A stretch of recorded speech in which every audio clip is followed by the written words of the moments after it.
If you're a fight fan, you know him well. Jay Deas has operated the Sky Gym for many, many years, and, of course, now is the co-manager and trainer of the WBC heavyweight champion of the world, Doentay the Bronze Bomber Wilder, and he's with me this morning to talk a big fight card this Friday night, the battle at the Belk. 7 p.m., the Belk Center at Bowers Park. We're going to have a heavyweight title fight. Jay Deas, good morning. Good morning, Gary. How's it going? Very well. Robert Alfonso, the 2008 Cuban Olympian, is impressive at 12-0. He was scheduled to fight Devin Vargas. Vargas broke his jaw. So you've got Jason Ironman Bergman stepping in for that Southern Region USBA heavyweight title. The good thing is Bergman had already beaten Vargas, so we're not dropping off any in the quality of this fight at all, are we? Well, it's actually one of those rare instances where you get something that becomes a step up instead of a step down. Almost always when somebody is not able to fight, your replacement is, last minute and not as good.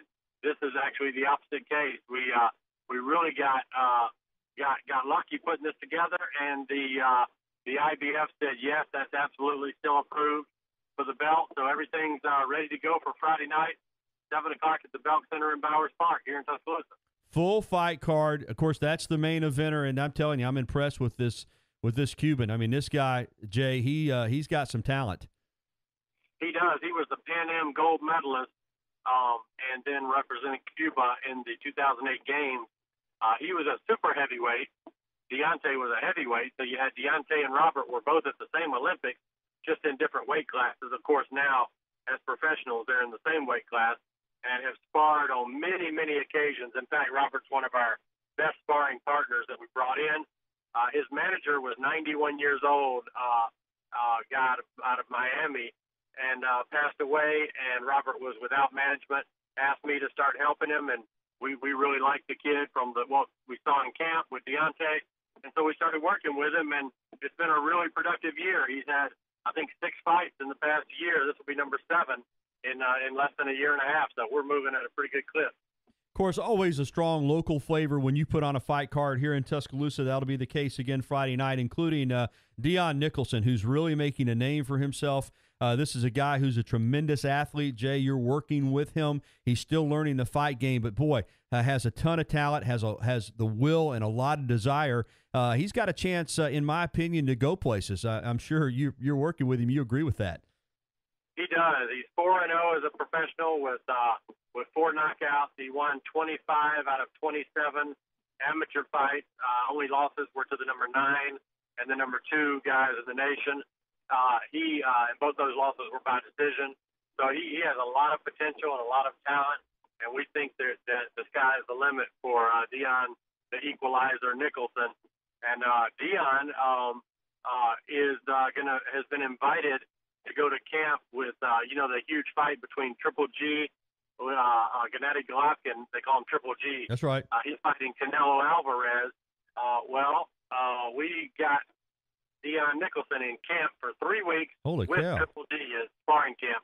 So that Wow. should do great for him and should make him even better. Absolutely. Wow, big news here on the Gary Harris Show in regards to Dion Nicholson. That is a great opportunity. Of course, I've been to your fight events. I know a lot of the listeners have. It is great entertainment. Sky Promotions does it right.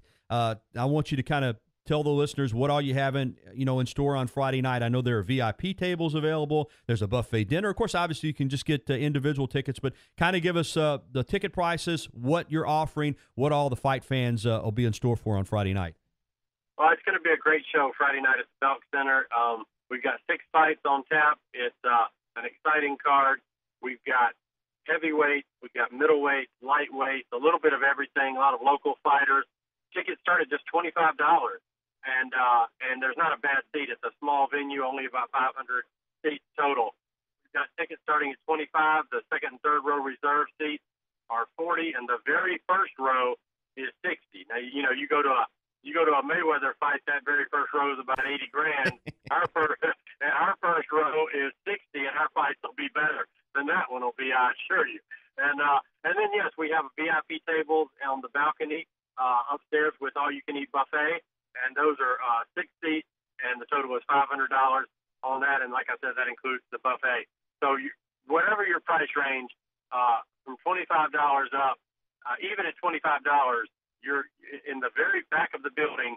You're exactly 9 steps from the ring because I measured it yesterday.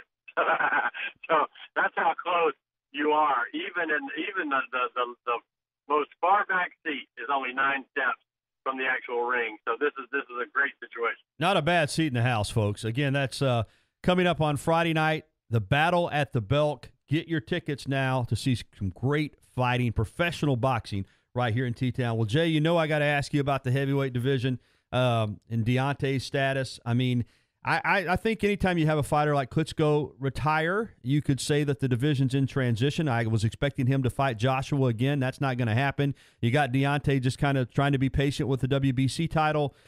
Give us the latest on Doentay in this division, and what do you think's coming up next for the Bronze Bomber? Well, we were of the mindset that since Joshua is not fighting Klitschko in a rematch, he already had the T-Mobile Arena in Vegas booked for the event. Right. For the rematch. Why not pencil us in? Why not? But they say, we've got these mandatories that we have to do, these mandatory defenses and this and that.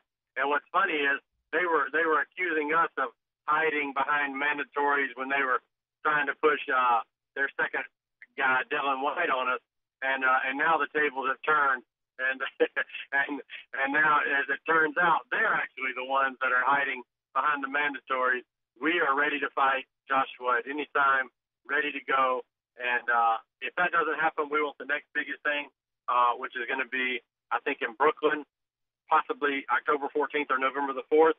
And we hope against Luis Ortiz, the Cuban, that everybody says nobody wants to fight him. Well, nobody wants to fight him. We want to fight him.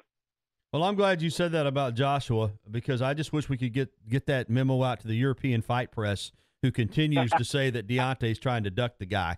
And it's clear that, as you just said, Doentay he's always anybody, anytime. But, that European media, I'll say this for him. I wish the United States boxing press would stick behind Doentay the way the European press sticks behind their guys. It's unbelievable, Jay.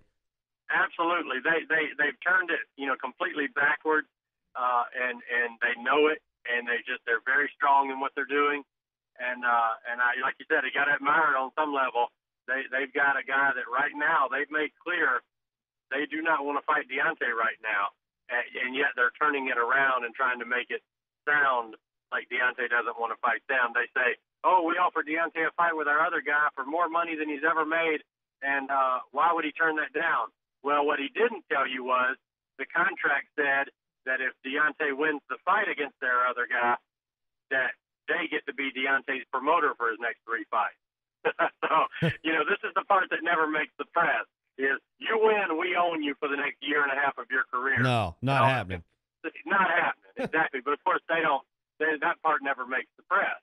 So we asked them to take that language out. They refused, but yet they still blame us. And that's the fight game. I get it. It's all a bunch of a line just to sell what they've got. But the bottom line is they can't avoid it. Deontay's willing to fight anybody, anywhere, anytime. And he's the one guy in the division, I think, that's the most feared guy in the division. The other guy that nobody wants to fight is Luis Ortiz, which is why we reached out and said, hey, nobody wants to fight you. Nobody wants to fight us. Why don't we fight each other? Hey, it'd be a heck of a fight. Well, the Bronze Bomber is he's proven he's got patience. I still think he's going to unify the belts, and we're going to have an American unified heavyweight champion here soon. While I got you, Jay, I do want to ask you about McGregor and Mayweather coming up. I'm like anybody else. I grew up a pro wrestling fan. I enjoy a good hype job. I thought it got a little ridiculous when they were on their promotional tour, but I keep seeing, and I'm not talking about just MMA people, I'm seeing legitimate boxing writers putting their name out there that McGregor has a chance. I don't see he has a shot in Hades in this fight against Mayweather. Your thoughts? I mean, I think Mayweather's just going to school him. I mean, tell me why you think some people think, I know all this stuff about a puncher's chance, but if you can't hit him, you can't knock him out. What am I not seeing here? I think this fight's a joke. Well, the thing about this fight is this is the internet age, and only in the internet age do you have a situation where a guy can literally talk himself into a $100 million fight, just strictly with trash talk. And unfortunately, that's kind of the world we live in. and there's enough people that will pay for it, I don't think it's much of a fight. I think Floyd will probably stop him in about 3 rounds. I do think that Conor will give an honest effort. I think he will. He will be in great shape, and I do think he'll have a game plan. But I don't think that he's going to be very successful. And I think a lot of people will come out of that and they'll wonder, they've been warned, so they really have no excuses. It's not a great matchup in my opinion, but it's what people want to see, and that's what they want to do. So that's what they're going to do. Got to give them what they want. And you made a great point, Jay. You got to give Colin McGregor a lot of credit because whether he gets knocked out in the first round or he stuns people, he's getting paid. And, I mean, he's getting paid for the rest of his life. So you're right. He used his gift to gab, his ability to self-promote, and he got himself into a payday that 5 years ago even we would have said no way in the world a UFC fighter would ever make that kind of money. So you got to give him a lot of credit, don't you? Yes, you do. And we even reached out to his people and offered Keandre Leatherwood as a sparring partner, just as Keandre went to camp with Canelo when he fought Floyd. And Canelo was in camp. Keandre was in camp with Triple G as well, and he fought Danny Jacobs. So Keandre is a very good sparring partner. And in my opinion, when you fight Floyd, you need a very fast sparring partner, but you also need a big one. And the reason I say that is because everybody that fights Floyd tries to get these little, small, quick guys. But the thing they're not understanding is Floyd is amazingly strong. He's not a huge puncher, but physically he's absolutely as strong as you can imagine for somebody 147 pounds. That's why you need to bring in a very fast 165 to get used to the strength, not just the speed.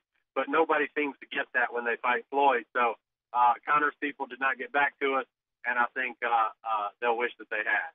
Jay, regardless of division, is Mayweather a top 5 fighter of all time, in your opinion? I mean, being a boxing historian, I have a longer memory probably than most people. So, no, I wouldn't say all time. But top 10? I would certainly say as far as welterweights go, lightweight, junior welterweight, he's in the top group of any of those weight classes historically. I just don't know that he's top 5 or top. He may be top 10 would probably be accurate, but you've got some just tremendous fighters going back through all the way through time in those divisions. And if you count all weight classes, there's just too much else out there, I think. Well, Tuscaloosa's become a real. He is a tremendous fighter, and he has fought everybody. Don't believe that. He ducked this guy, he ducked that guy. He fought everybody. When you think of Corrales, and you think of Castillo and De La Hoya and Canelo and Pacquiao and on, and they're going to say, oh, this guy was late in his career, this guy was this guy was that. But you can do that with anybody. You can do that with Ali. You can do that with Joe Louis. You can do that with any fighter. So it's not really fair. Well, you're right. And we've seen a lot of great fighters that led with their chin. And one thing about Floyd, if he could avoid being hit, he was going to avoid being hit. And he's a brilliant technician in the ring, no doubt about it. Well, Tuscaloosa's become a real fight town because of Jay Deas, and in large part to your efforts. And we appreciate having you on. One more time, tell us about the battle at the Belk coming up Friday night. Yeah, I think it's important that people support these young fighters because you don't have the major leagues like a Doentay Wilder if you don't have the minor league where these guys can build and develop. And these are tremendous fights. They're local guys. We've got guys coming in to fight them all the way from Missouri, Arkansas. We've got two from Texas, one from Florida, South Carolina. So guys are coming from all over for this to fight. And this should be a lot of fun. It's this Friday night at the Belk Center, and that's right there in Bowers Park. And it's going to be Friday night, 7 p.m. The tickets will be available at the door, or you can get them in advance by going to the Sky Boxing webpage or the Sky Boxing Facebook page. But they're also available at the door, and they start at just $25. So I hope a lot of people come out and support these young guys Friday night at the Belk Center, 7 p.m. And real quickly, I think I'd be remiss if I didn't ask you about Klitschko's retirement, what he's meant to the fight game through a really traumatic period where there weren't a lot of heavyweights. He stood tall, class act, a gentleman. I know he's been good to your folks and Doentay. Just a quick thought on his retiring. Only 5 losses in his career. Of course, the last 2 fights, unfortunately, he lost. But just your feelings on Klitschko calling it quits. I mean, we wish him all the best. He is a tremendous representative of the sport and always has been. A classy guy, a truly good guy. and I think history will really remember him fondly. He will be a first ballot Hall of Famer, and me and Doentay plan to be there when he's inducted. He had us in camp. They treated us extremely well. We learned a lot, and I just can't say enough good about him. We wish him all the best. In fact, he actually has 2 houses in the South, one in Florida and one in Nashville, as his wife is an actress. So they spend time between Florida and Nashville a lot of times when they're not in Europe. So he's come to know and love the South as well, and he's really a good guy. We hope to get him to Tuscaloosa one day relatively soon. Well, looking forward to the media day tomorrow for the Battle of the Belk, and, of course, the event on Friday night. See you, Jay. Thanks. Thank you so much, Gary.